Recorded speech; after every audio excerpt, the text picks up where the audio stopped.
Work done by the process find करना है, change in internal energy find करना है, efficiency of the system find करना है। अभी देखो किस टाइप से अपन फाइंड करेंगे। वर्क डन कैसे फाइंड करेंगे, तो हमने कहा था एरिया अंडर पीवी कर्व, वो हमें वर्क डन देता है। तो फर्स्ट अपन फाइंड करेंगे वर्क डन, और वर्क डन होता है area under PV curve. Pressure और वॉल्यूम कर्व अगर गिवन है तो उसका जो एरिया है वो हमें वर्क डन देगा। तो एरिया क्या मिल रहा है बेटा, रेक्टेंगल है, लेंथ इंटू विड्थ होगा।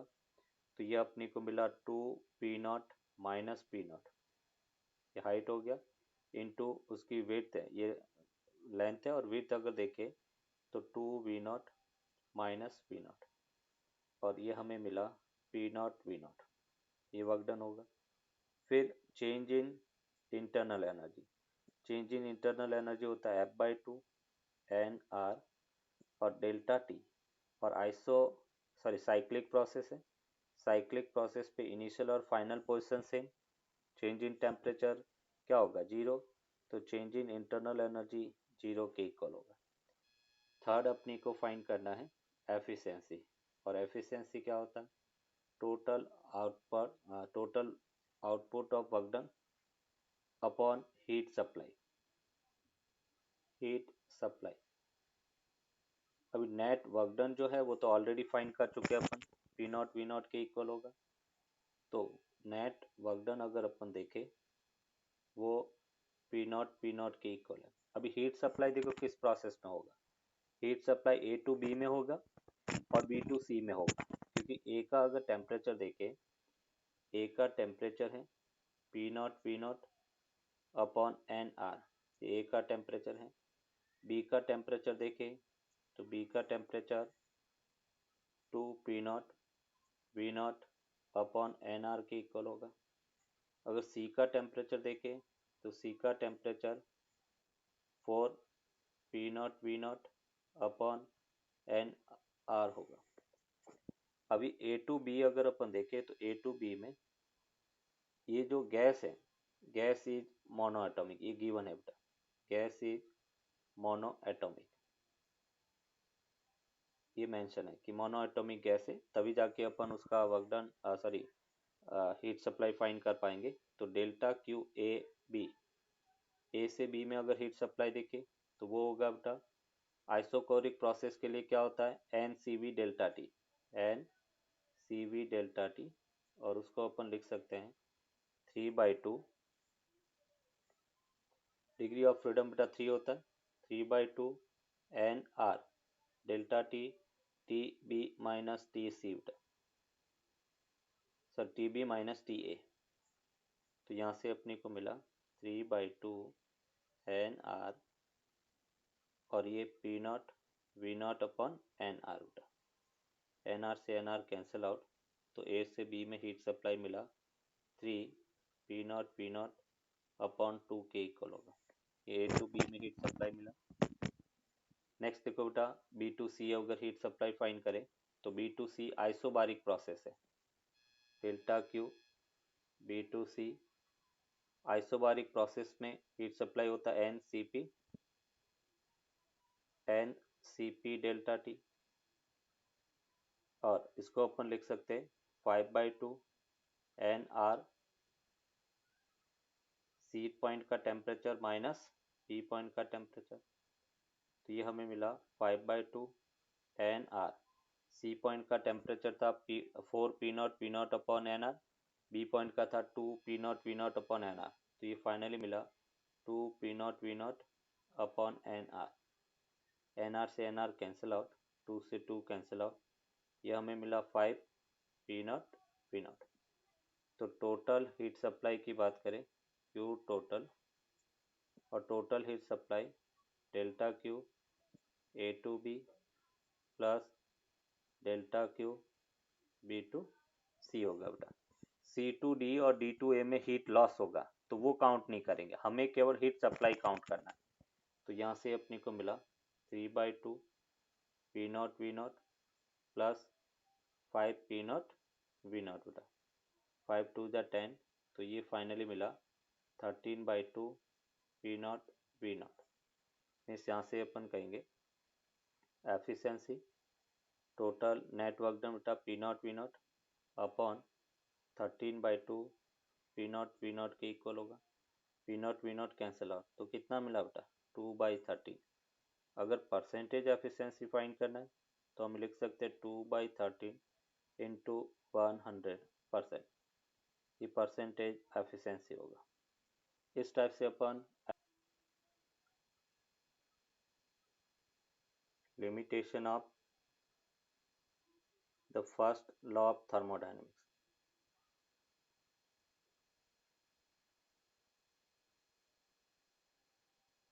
Limitation of the first law of thermodynamics.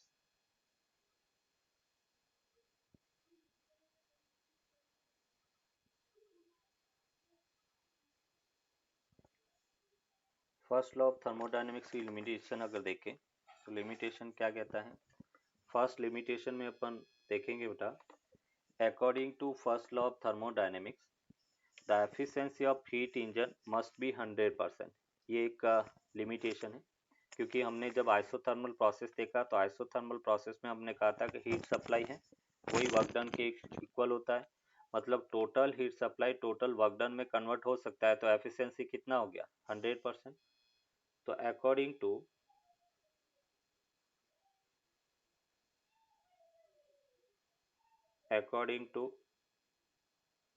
First law of thermodynamics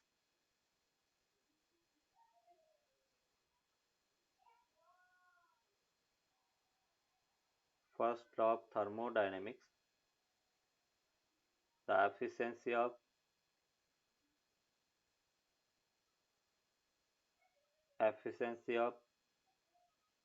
heat engine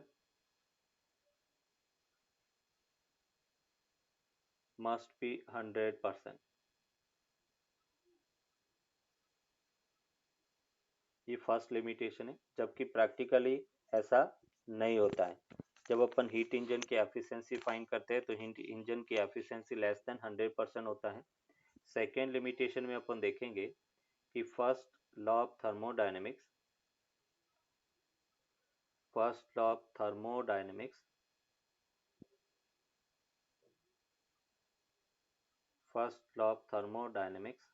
does not give the direction of heat flow।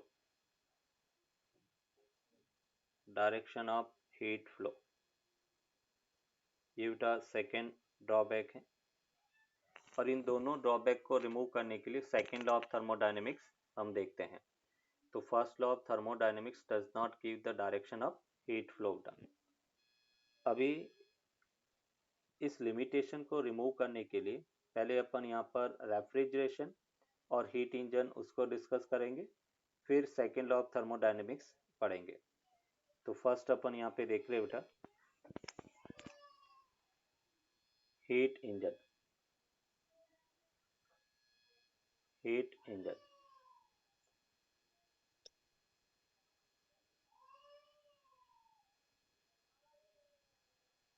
Heat engine क्या करता है तो अपन कहेंगे हीट इंजन हीट एनर्जी को mechanical energy में convert करने का काम करता है। तो heat engine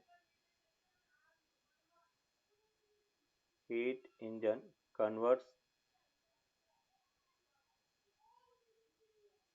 heat energy to the mechanical energy.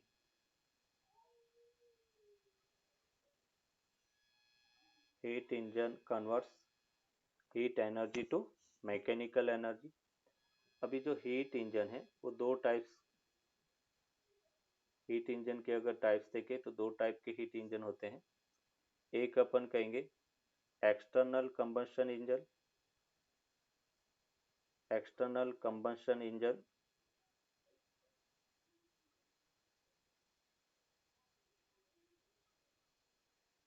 And second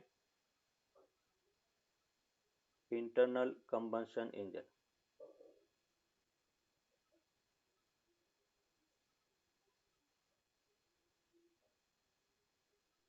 external combustion engine and second internal combustion engine. External combustion engine का अगर एग्जांपल देखें तो हम ये कह सकते हैं steam engine. Steam engine that is the example of external combustion engine.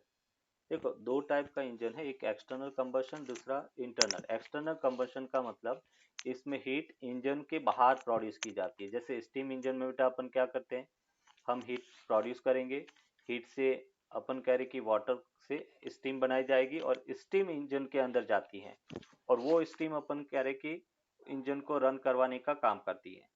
तो स्टीम इंजन के अंदर हीट इंजन के बाहर प्रोड्यूस की जाती है और इंटरनल कंबशन इंजन के अंदर हीट इंजन के अंदर बेटा प्रोड्यूस की जाती है. तो steam engine that is the example of external combustion. और अगर इंटरनल कंबशन इंजन की बात करें तो जैसे पेट्रोल इंजन और diesel engine.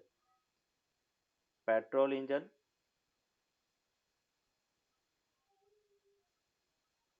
And second diesel engine, ये दोनों जो इंजन है वो इंटरनल कंबशन इंजन है. स्टीम इंजन के अंदर हम कह रहे कि स्टीम एज ए एनर्जी का सोर्स है बेटा, ये अपन कह रहे कि एनर्जी सोर्स है.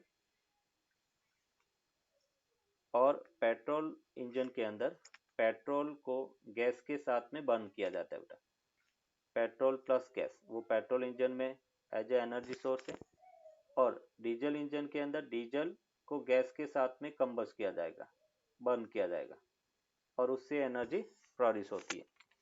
अगर एफिशिएंसी की बात करें बेटा तो स्टीम इंजन की एफिशिएंसी वेरी लेस होता है, 10 to 12% होता है. इसकी जो एफिशिएंसी है वो 10 to 12% है. अगर पेट्रोल इंजन और डीजल इंजन की बात करें तो इसकी एफिशिएंसी बेटा 50 to 60% है. और इसकी अपन कह रहे कि 60 to 70% इसकी एफिशिएंसी होती है डीजल की. पेट्रोल इंजन की एफिशिएंसी 50 to 60% और डीजल इंजन की 60 to 70% रहती है. तो ये अपन कह रहे हैं, सॉरी उल्टा हो गया.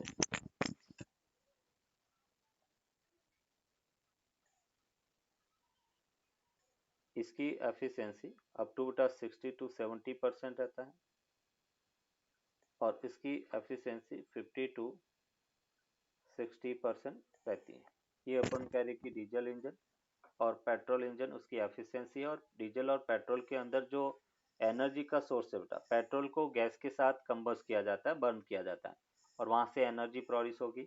डीजल इंजन में डीजल को गैस के साथ और स्टीम इंजन में जो वाटर स्टीम होती है बेटा वो अपन कह रहे कि एज अ एनर्जी का सोर्स है. स्टीम की हेल्प से अपन इंजन को रन करवाते हैं.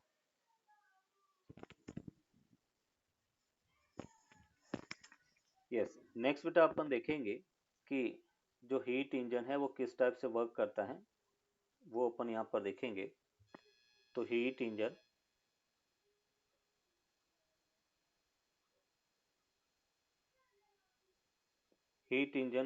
उसके तीन पार्ट में बेटा इसको अपन डिवाइड कर सकते हैं.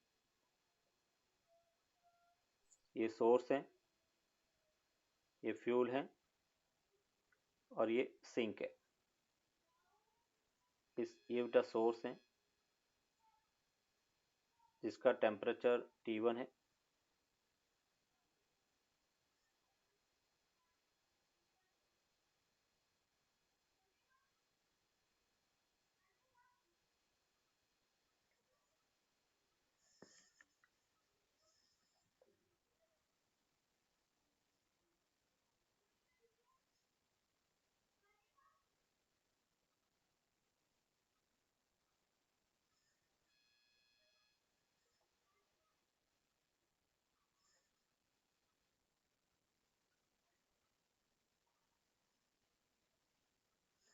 यस, इसमें बेटा अपन कह रहे सोर्स से जो Q1 अमाउंट ऑफ हीट है, यहाँ पे ये फ्यूल है. फ्यूल में जैसे अभी हमने कहा है कि हम पेट्रोल और डीजल को यूज करते हैं बेटा गैस के साथ में. तो फ्यूल वो इस हीट के साथ में बर्न होगा, फिर उसमें से कुछ अमाउंट ऑफ हीट बेटा Q2 जो सिंक में रिलीज होती है. सिंक मतलब इसको सराउंडिंग कह सकते हैं. जैसे अपन घर के अंदर सिंक होता है बेटा, किचन के अंदर सिंक क्या काम करता है, जो वेस्टेज होता है वो अपन कह रहे सिंक में थ्रो होता है। तो यहाँ पर भी जो वेस्टेज हीट है, जो हीट वर्क में कन्वर्ट नहीं हुई, वो सिंक में रिलीज की जाती है। सिंक का मतलब यहाँ पर सराउंडिंग है। अभी यहाँ पे अपन देखेंगे, ये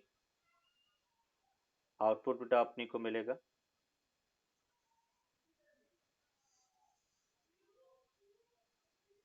यहाँ पे अपन कह रहे कि ये वर्क डन आउटपुट में अपने को मिल रहा है।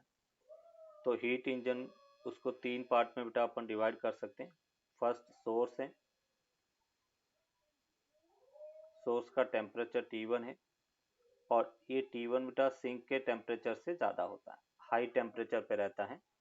सोर्स से हीट लिया, फिर फ्यूल के साथ में कंबस्ट हुआ बेटा। फ्यूल में जैसे अगर पेट्रोल इंजन है तो पेट्रोल प्लस गैस बेटा, ये फ्यूल के फॉर्म में यूज होता है। या डीजल इंजन है तो डीजल प्लस गैस, ये हीट प्रोड्यूस करेगा। और फिर बेटा अपन कह रहे कि ये जैसे ही बर्न हुआ, उससे अपन कह रहे कुछ अमाउंट वर्क डन में मिला, और रिमेनिंग सिंक के अंदर, सिंक जिसका टेम्परेचर बेटा T2 है, और इसको अपन कहेंगे कि एज ए सराउंडिंग है। सिंक को बेटा अपन क्या कह सकते हैं, surrounding. Has infinite heat capacity बेटा, जितनी हीट देंगे उस पर कोई फर्क नहीं पड़ता है, तो इनफाइनाइट कैपेसिटी है।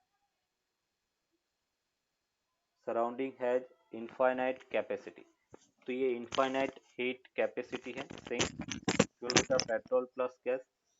अभी देखो इसमें बेटा अपन फाइंड करेंगे एफिशिएंसी ऑफ हीट इंजन। तो नेक्स्ट अपने को पूछा जाता है efficiency of heat engine. Efficiency of heat engine,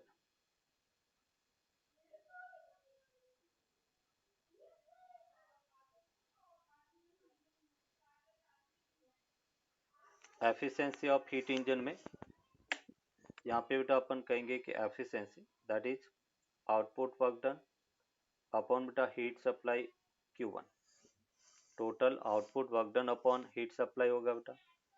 अभी अगर मैं एनर्जी कंजर्वेशन लगाता हूँ बेटा यहाँ पर, तो मैं ये कह सकता हूँ Q1 equals to W plus Q2 के इक्वल होगा। तो वर्क डन अगर फाइंड करना तो वर्क डन बेटा हम लिखेंगे Q1 माइनस Q2। तो जो एफिशिएंसी अपनी को मिला वो होगा Q1 minus Q2 upon Q1 बेटा, और उसको हम लिख सकते हैं 1 माइनस Q2 बाई Q1। और हीट बेटा टेम्परेचर के प्रोपोर्शन में होता है, तो 1 माइनस T2 बाई T1।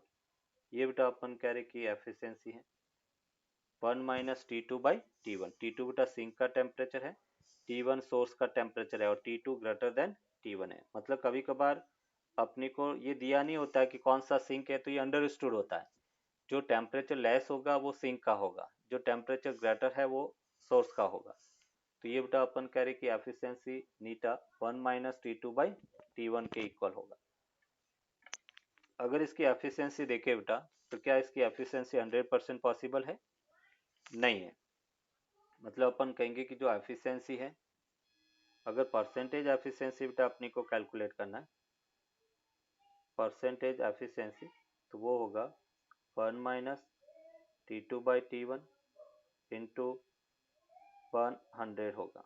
ये परसेंटेज एफिशिएंसी है। और यहाँ पे बेटा अपन कहेंगे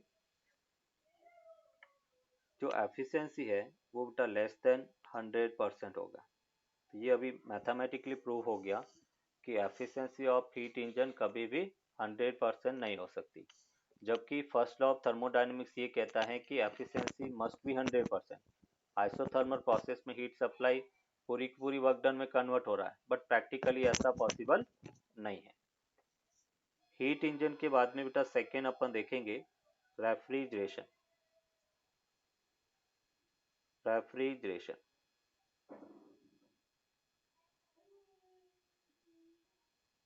रेफ्रिजरेशन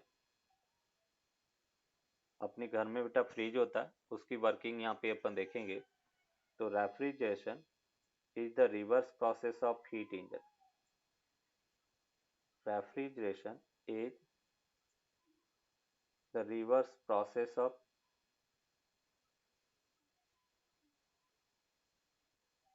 heat engine.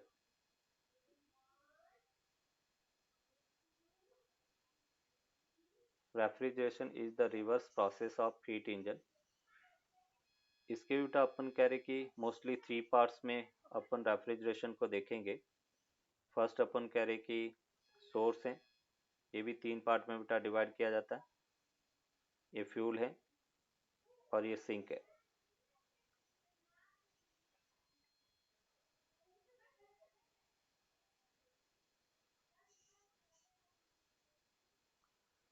इसमें बेटा अपन कह रहे कि हीट सप्लाई वर्क करना पड़ता है. इसमें जस्ट रिवर्स प्रोसेस है बेटा. अपन कह रहे कि सोर्स जिसका टेम्परेचर, ये बेटा सोर्स है जो लेस टेम्परेचर पर होता है. जैसे फ्रिज के अंदर का जो पार्ट होता है बेटा उसको सोर्स कहेंगे, जहाँ से हीट अपन लेते हैं, है ना. तो हीट ले रहे हैं, इसका मतलब अपन कह रहे कि उसका टेम्परेचर बेटा क्या हो गया, T1 हो गया. फ्रिज के अंदर का टेम्परेचर सराउंडिंग से कम होता है. ये सिंक है और सिंक का टेम्परेचर T2 है. हम कहेंगे कि सोर्स का टेम्परेचर T1 लेस देन बेटा T2 के इक्वल है. और यहाँ पे फ्यूल है और ये बेटा अपन कह रहे कि वर्क डन करना पड़ रहा है.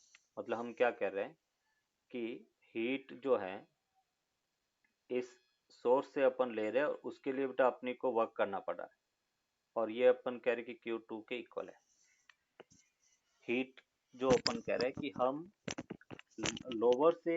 लोअर टेम्परेचर से हाई टेम्परेचर तक हीट का फ्लो हो रहा है, उसके लिए अपने को एक्सटर्नल वर्क करना पड़ रहा है. मतलब without any work done heat का flow lower to higher temperature नहीं हो सकता. तो ये बेटा अपन कह रहे कि W है. ये Q1 अपन कह रहे कि हीट यहाँ पे फ्लो हो रही है. यस, ये जैसे बेटा Q1 अपन हीट फ्लो हो रही है. बेसिकली इसमें होगा क्या कि ये जैसे Q2 है, यहाँ का जो हीट है बेटा, क्योंकि हीट का फ्लो अपन हायर टू लोअर टेम्परेचर मानेंगे, ये Q2 है और Q1 और W बेटा. तो हम ये कह सकते हैं W plus Q1.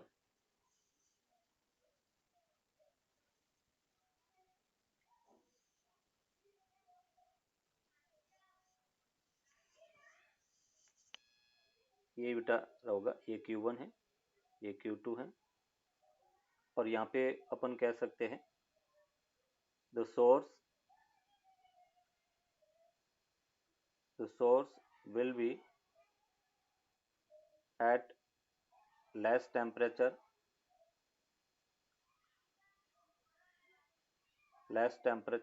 than the temperature of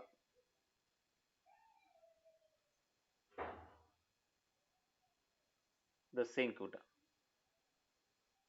sink के टेम्परेचर से अपन करें कि इसका टेम्परेचर बेटा लेस होगा.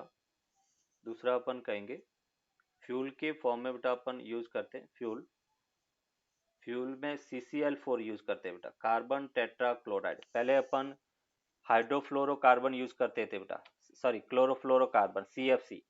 और CFC क्या करता है, तो ओजोन लेयर को बेटा डैमेज करता है, ओजोन के लिए हार्मफुल रहता है.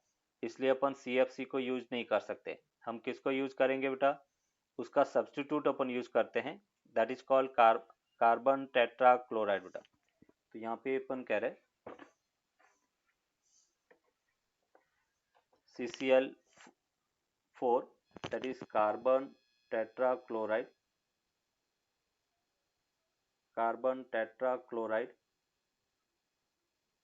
is used in the place of CFC बेटा, कार्बन क्लोरोफ्लोरोकार्बन. इसको अपन कहेंगे क्लोरोफ्लोरोकार्बन. अपने को बेटा ये पूछा जा सकता है कि हम क्लोरोफ्लोरोकार्बन की जगह कौन सी गैस यूज करते हैं, तो हम कहेंगे कार्बन टेट्राक्लोराइड है वो यूज करते हैं. क्यों यूज करते हैं बेटा, क्योंकि ये जो गैस है बेटा क्लोरोफ्लोरोकार्बन वो ओजोन लेयर को डैमेज करती है. तो यहाँ पे अपन कह सकते हैं CFC is the harmful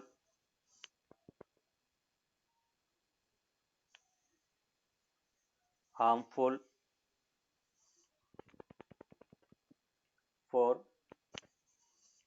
CFC is harmful for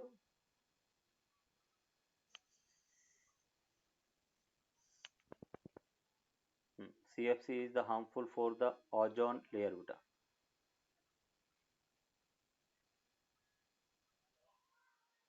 ozone layer ये बेटा अपन कह रहे कि कार्बन कार्बन है, क्लोरोफ्लोरोकार्बन है, that is harmful for ozone layer, इसलिए अपन उसकी जगह कार्बन टेट्राक्लोराइड है वो यूज करते हैं एज अ उसका सब्स्टिट्यूट बेटा यूज करते हैं. अभी अपने हीट इंजन में बेटा एफिशिएंसी फाइंड किया था, यहाँ पे अपन को परफॉर्मेंस कोफिशिएंट फाइंड करेंगे. तो उसके लिए बेटा अपन फाइंड करेंगे coefficient of performance,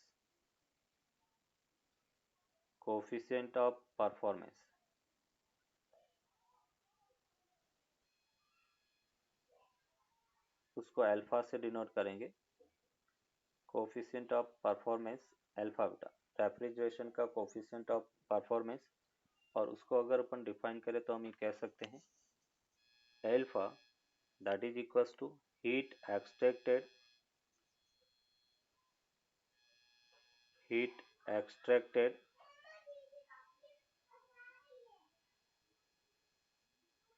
extracted upon total work done. Heat extracted upon total work done. Heat extracted किसके इक्वल होगा, तो हम ये कह सकते हैं Q2 बेटा, जो हीट सिंक में रिलीज हो रही है, अपॉन वर्क डन बेटा किसके इक्वल होगा, W के इक्वल. अगर हम यहाँ पर एनर्जी कंजर्वेशन अप्लाई करें तो हम ये कह सकते हैं बेटा Q1 that will be equals to W plus Q2 के इक्वल होगा.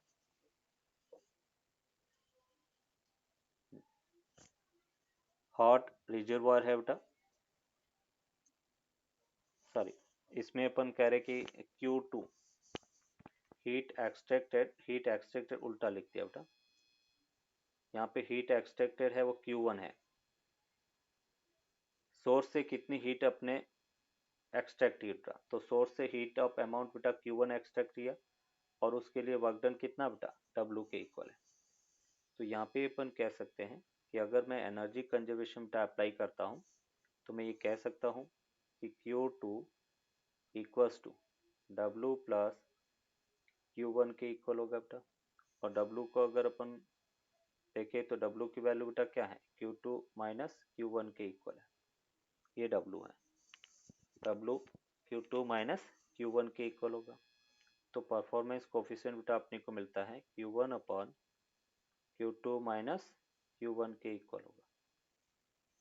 ये बेटा अपन करें, मैंने जो साइन कन्वेंशन है बेटा एनसीईआरटी का उल्टा लिया है. एनसीईआरटी में साइन कन्वेंशन जो अपने हीट एक्सट्रैक्टेड दिखाया उसको Q2 से उन्होंने दिखाया है ना.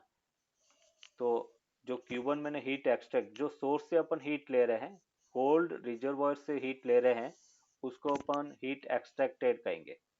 तो यहाँ पे जो अपने यहाँ पे टर्मिनोलॉजी बेटा जो यूज की है,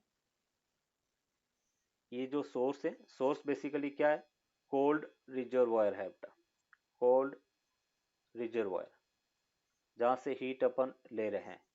और ये सिंक है, हॉट रिजर्वायर है जिसका टेम्परेचर ज़्यादा है बेटा, जो हीट लेने का काम करता है. ये Q1 है दैट इज हीट एक्सट्रैक्टेड, इस हीट को अपन एक्सट्रैक्ट कर रहे हैं सोर्स से बेटा. तो ये कोल्ड रिजर्वायर से हमने Q1 हीट ली और सिंक में Q2 हीट बेटा अपने रिलीज की. तो यहाँ पे ये परफॉर्मेंस कोफिशिएंट बेटा अपने को मिलता है Q1 upon Q2 minus Q1 के इक्वल होगा. तो ये अपने पास रेफ्रिजरेशन है. रेफ्रिजरेशन जस्ट बेटा उल्टा काम कर रहा है हीट इंजन का. जैसे हीट इंजन में अपने को वर्क डन आउटपुट में मिल रहा है, जबकि रेफ्रिजरेशन में हमें वर्क डन करना पड़ रहा है कि जब हम वर्क करेंगे तब हीट का flow lower to higher temperature हो सकता है. तो हम इसको एक नोट करके लिख सकते हैं,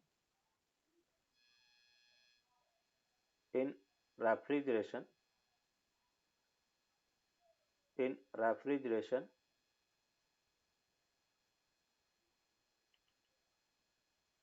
for heat extraction, for heat extraction from cold reservoir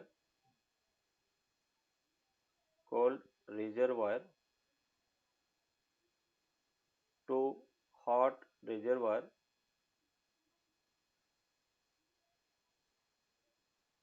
we have to do some work done. Without any work done, heat का फ्लो लोअर टू हायर नहीं हो सकता बेटा, ये नोट है। अभी यहाँ पे अपन देखेंगे सेकेंड लॉ ऑफ थर्मोडायनेमिक्स बेटा। तो नेक्स्ट हम डिस्कस करेंगे second law of thermodynamics. Second law of thermodynamics.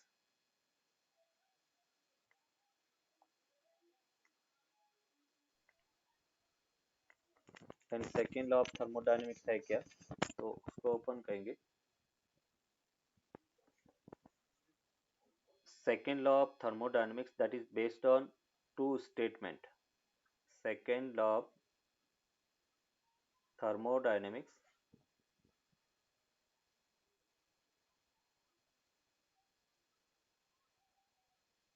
second law of thermodynamics is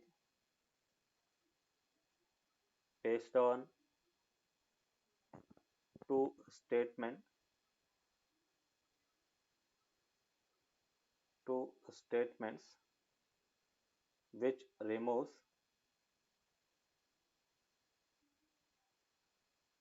the limitation of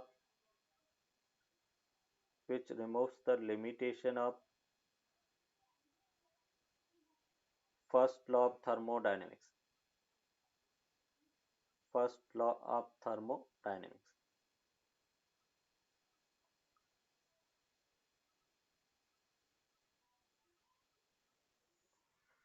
Second law of thermodynamics is based on two statements which removes the limitation of first law of thermodynamics.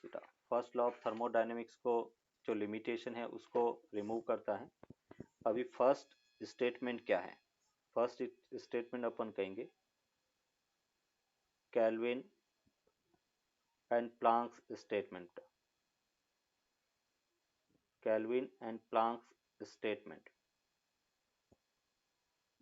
Kelvin and Planck's statement basically heat engine को define करता है। जो अभी अपने heat engine देखा और हमने कहा कि हीट इंजन की एफिशिएंसी 100% नहीं हो सकती, उसी को ये स्टेटमेंट डिफाइन करता है। जैसे हमने कहा था लिमिटेशन में, फर्स्ट लिमिटेशन हीट इंजन की एफिशिएंसी 100% होनी चाहिए फर्स्ट लॉ ऑफ थर्मोडायनेमिक्स के अकॉर्डिंग, जबकि प्रैक्टिकली ऐसा नहीं होता। तो अभी केल्विन और प्लैंक्स ने ये बताया कि हीट इंजन की एफिशिएंसी नेवर बी 100%, कुछ न कुछ हीट सराउंडिंग को रिलीज होती है। तो according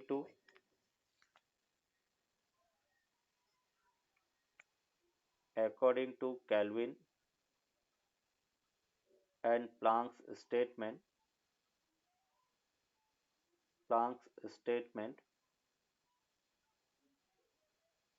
according to Kelvin and Planck's statement, the efficiency of heat engine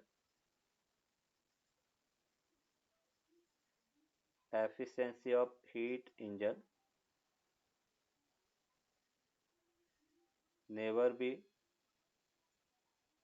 100%। ये फर्स्ट स्टेटमेंट हो गया। तो according to Kelvin and Planck's statement, the efficiency of heat engine never be 100%। ये फर्स्ट स्टेटमेंट है जो फर्स्ट लिमिटेशन है उसको overcome करता है। Second, that is Clausius statement। Clausius statement।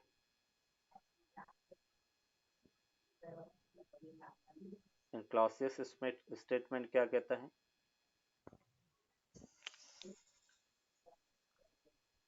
according to Clausius statement basically refrigeration को define करता है। रेफ्रिजरेशन की वर्किंग को डिफाइन करता है। तो according to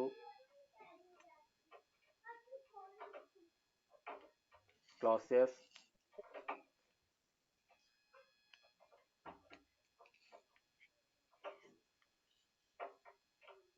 according to clauses statement, the heat flow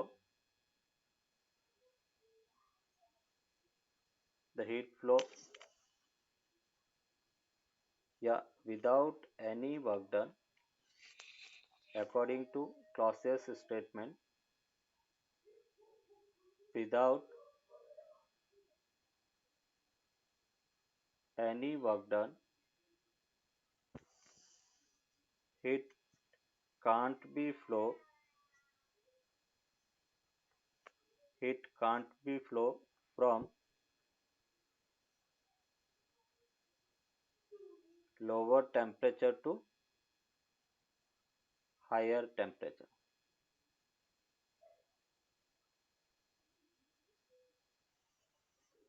According to clauses statement, without any work done, heat can't be flow from lower temperature to higher temperature. मतलब heat का flow हमेशा higher to lower होता है.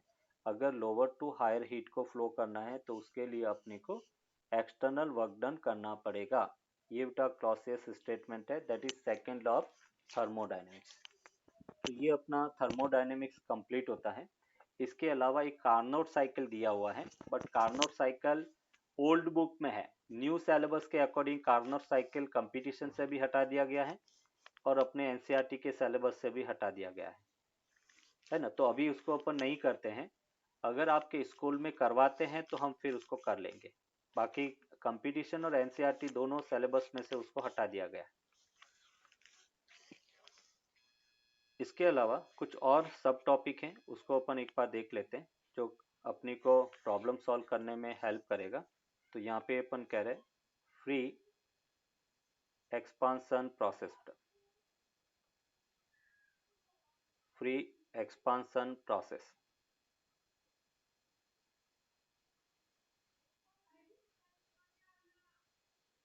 And free expansion process है क्या? ये जैसे बेटा अपन कह रहे कि एक कंटेनर है. ये बेटा अपन कह रहे कि एक पिस्टन है. यहाँ पे वैक्यूम है, कोई भी गैस नहीं है बेटा.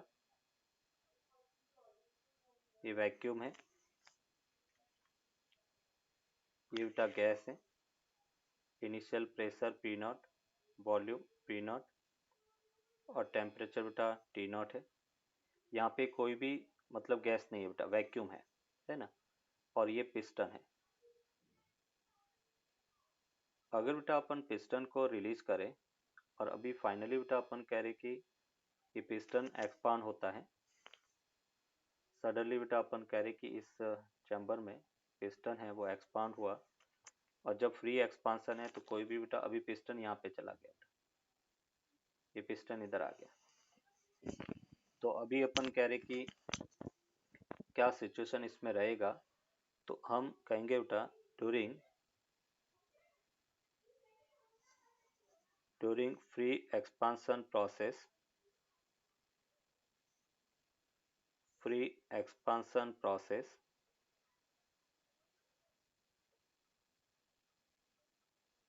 during free expansion process there will there will be there will be no opposition,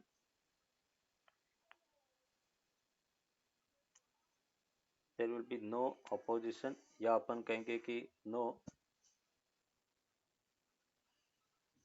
resistance, there will be no resistance provided to the piston and piston expand freely, piston expand freely, hence the temperature of the system temperature of the system will remains temperature of the system will remains constant. So the process will be isothermal. Process will be isothermal. और जब process बेटा isothermal है तो हम isothermal equation लगा सकते हैं P1 V1 equals to P2 V2। अगर हमें पूछा जाए कि फाइनल प्रेशर क्या होगा तो इनिशियल प्रेशर बेटा P0 था, वॉल्यूम V0 था, फाइनल प्रेशर फाइंड करना और फाइनल वॉल्यूम 2V0 हो गया। तो मैं ये कह सकता हूँ कि final pressure of the gas that will B P0/2 बेटा। तो आइसोथर्मल प्रोसेस है और आइसोथर्मल प्रोसेस की प्रोसेस इक्वेशन बेटा P1 V1 equals to P2 V2 होगा। इनिशियली प्रेशर P0 था, वॉल्यूम V0, फाइनली जब पिस्टन एक्सपांड होता है तो पूरा जो 2V0 है वो वॉल्यूम हो गया और फाइनल प्रेशर अगर फाइंड करना तो प्रेशर P0/2 के इक्वल होगा। वॉल्यूम बढ़ रहा है तो प्रेशर डिक्रीज हो जाएगा बेटा, वॉल्यूम इंक्रीज हो रहा है तो प्रेशर डिक्रीज होगा और आइसोथर्मल प्रोसेस इक्वेशन अपन यहाँ पर अप्लाई कर सकते हैं। तो ये फ्री एक्सपांशन प्रोसेस थी बेटा, इसमें क्लियर यहाँ तक? यस सर, आप एक बार पीछे जा सकते हो। कि वर्क डन के इक्वल होगा। क्वेश्चन है thermodynamic system is taken from the original state D to an intermediate state E by linear process shown in the figure. Calculate the total work done by the gas from D to E to F। मतलब पहले D से E आ रहा है, E to F और F to further D जा रहे हैं। Total work done find करना और टोटल वर्क डन में अपन कह सकते हैं area under PV curve work done के इक्वल होगा। और यहाँ से इसका सॉल्यूशन यहाँ पे अगर अपन देखें तो work done area under PV curve के इक्वल होगा।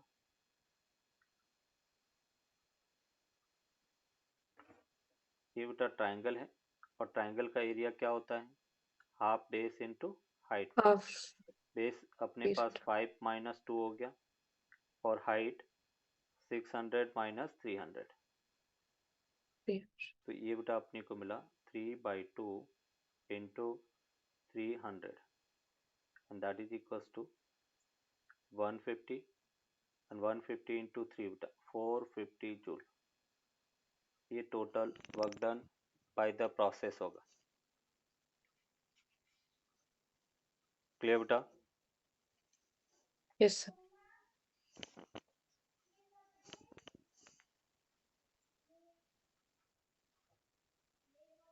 नेक्स्ट देखो, एक रेफ्रिजरेशन परफॉर्मेंस कोफिशिएंट से रिलेटेड बेटा क्वेश्चन है। ये कोल्ड रिजर्वायर था बेटा, कोल्ड रिजर्वायर, इसका टेम्परेचर T1 लिया था, ये फ्यूल है और ये हॉट रिजर्वायर है जिसका टेम्परेचर T2 है। हीट एक्सट्रैक्ट की थी बेटा,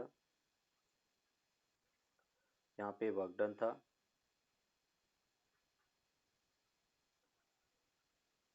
इसकी वर्किंग हमने देखा था, ये वर्क डन है, हीट एक्सट्रैक्ट है Q1 और टोटल बेटा अपन करेंगे हीट रिलीज टू सिंक है। परफॉर्मेंस कोफिशिएंट बेटा आपने कहा था alpha, heat extracted Q1 upon W के इक्वल था और यहाँ से अपन कह सकते हैं कि W प्लस Q1 बेटा एनर्जी कंजर्व करें इक्वल्स टू Q2 के इक्वल है। W plus Q1 equals to Q2, हमें W की रिक्वायरमेंट है तो हम इसको लिख सकते हैं Q2 माइनस Q1 बेटा। वैल्यू पुट करेंगे, अल्फा इक्वल्स टू बेटा Q1 upon Q2 minus Q1 के इक्वल है। और जो हीट है वो बेटा टेम्परेचर के डायरेक्टली प्रोपोर्शनल है। Q1 उसको अपन कह सकते हैं T1, ये बेटा T2 माइनस T1। ये परफॉर्मेंस कोफिशिएंट का बेटा फॉर्मूला है। T1 टेम्परेचर कितना है 9 डिग्री सेल्सियस, इसको बेटा अपन केल्विन में रखेंगे। तो जो T1 जो है कोल्ड स्टोरेज का टेम्परेचर 9 डिग्री सेल्सियस, उसको बेटा अपन कहेंगे 9 + 273 बेटा। कितना मिलेगा बेटा? ये हो गया 2 और 8 282 केल्विन। फिर T2 जो है हॉट रिजर्वायर का टेम्परेचर है 36 डिग्री सेल्सियस, उसको बेटा अपन लिख सकते हैं 36 + 273 बेटा। तो ये कितना मिलेगा? 3 और 6 बेटा 9 हो गया, और ये 0 हो गया और 309 वैल्यू पुट करते बेटा। तो ये अपने पास 282 अपॉन 309 माइनस 282 के इक्वल होगा। और उसको अगर अपन सॉल्व करें तो 282 डिवाइडेड बाय बेटा 309 माइनस 282 कितना मिला था बेटा? 27 36 9 बेटा 7 हो गया, और 10 - 8 27, तो ये 27 हो गया। इसको बेटा अपन सॉल्व करेंगे तो अपने को कोफिशिएंट ऑफ परफॉर्मेंस मिलेगा, दैट इज द आंसर। ये बेटा इसका आंसर है 5.4 इंटू 10⁸ जूल बेटा। ये वर्क डन गिवन है पर मिनट है, और जो हीट एक्सट्रैक्टेड है या अपन कह रहे कि हीट टेकन फ्रॉम बॉयलर है 3.6 इंटू 10⁹ जूल पर मिनट है। और अपने को एक तो फाइंड करना है Q2 कितना हीट एक्सट्रैक्ट किया मतलब वेस्ट किया, और दूसरा अपने को फाइंड करना है एफिशिएंसी। ये दो अननोन क्वांटिटी अपने को फाइंड करना है। पहले एफिशिएंसी अगर देखें तो एफिशिएंसी क्या था? Total work done upon heat supply, और वर्क डन को अपने कहा था कि Q1 + W equals to Q2 था, sorry Q1 equals to W + Q2 था। कुछ वर्क डन हुआ, कुछ वेस्टेज के फॉर्म में गया, तो W को अपन लिख सकते हैं Q1 - Q2। तो यहाँ से अपने को मिला efficiency that is equals to Q1 - Q2 upon Q1 बेटा, और उसको अपन लिख सकते हैं 1 अपने को डायरेक्टली W अपॉन Q1 दिया हुआ है, तो एफिशिएंसी डायरेक्टली मिल जाएगा 5.4 इंटू 10⁸ ये वर्क डन है अपॉन 3.6 इंटू 10⁹ हो गया। 10⁸ से 10⁸ कैंसिल आउट हो गया। यहाँ पे अपन कह रहे डेसिमल से डेसिमल कैंसिल आउट हो गया, ये 6 हो गया और ये 4 हो गया, दैट इज 3/2। तो हम ये कह सकते हैं 3/20। ये इसकी एफिशिएंसी, दैट इज एफिशिएंसी। तो अपने को ये इसको अगर फाइंड करना तो हमें ये दूसरा फॉर्मूला, बट अपने को W दे रखा है तो W के फॉर्म में दूसरा अपने को वेस्टेज फाइंड करना, मतलब Q2 फाइंड करना है। Q2 है वो कितना होगा? Q1 - W, that is the wasted energy पर मिनट होगा, और Q1 हमें गिवन है 3.6 इंटू 10⁹ और वर्क डन 5.4 इंटू 10⁸ तो इसको अपन कह सकते हैं 36 माइनस 5.4 इंटू 10⁸ जूल पर minute, that is the answer. ये बेटा वेस्टेड हीट होगा, ये इसकी एफिशिएंसी होगा, ये इसका आंसर होगा। यहाँ पे अपन कह रहे हैं कि फर्स्ट लॉ ऑफ थर्मोडायनेमिक्स बेटा अपन अप्लाई करेंगे, and first law of thermodynamics क्या कहता है? Delta Q heat supply that is equals to delta U plus delta W के इक्वल होगा वर्क डन। अभी हमें यहाँ पे दे रखा है पावर, दे रखा है पावर क्या होता है बेटा? Heat supply per unit time. मैं डेल्टा T से डिवाइड कर लेता हूँ, delta Q by delta T, ये बेटा delta U by delta T, और ये rate of doing work done delta W by delta T। हमें बेटा क्वेश्चन में दे रखा है delta Q by delta T, heat supply, rate of heat supply that is 100 वाट दे रखा है। Rate of doing work done, delta W by delta T, वो 75 joule पर second, और जूल पर सेकेंड को अपन 75 वाट कह सकते हैं बेटा। जूल पर सेकेंड यूनिट वाट होता है, और हमें delta U by delta T find करना बेटा।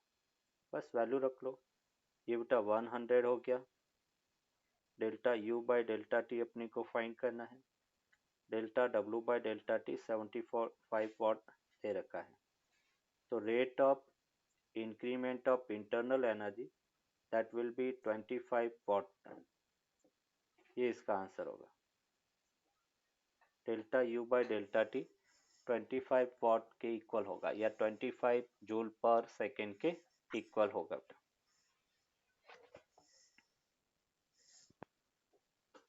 नंबर ऑफ मोल्स होता है mass upon molecular mass.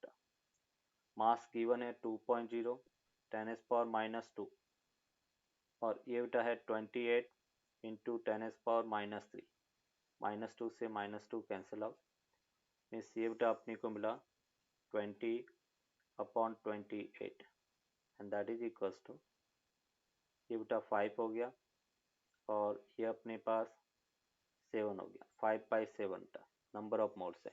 Value रख लेते हैं, तो डेल्टा क्यू एन की वैल्यू बेटा 5/7 मोल्स, ये 7/2 आर, डेल्टा टी बेटा 45 के इक्वल है। 7 से 7 कैंसिल आउट हो गया, मीन्स यहाँ से अपने को मिला 5/2, आर की वैल्यू 8.3, और ये बेटा अपन कह रहे कि 45 के इक्वल है। इसको सॉल्व करेंगे तो ये बेटा अपने को हीट सप्लाई मिलेगा जूल में बेटा, ये आंसर अपने को जूल में मिलेगा। ये बेटा यस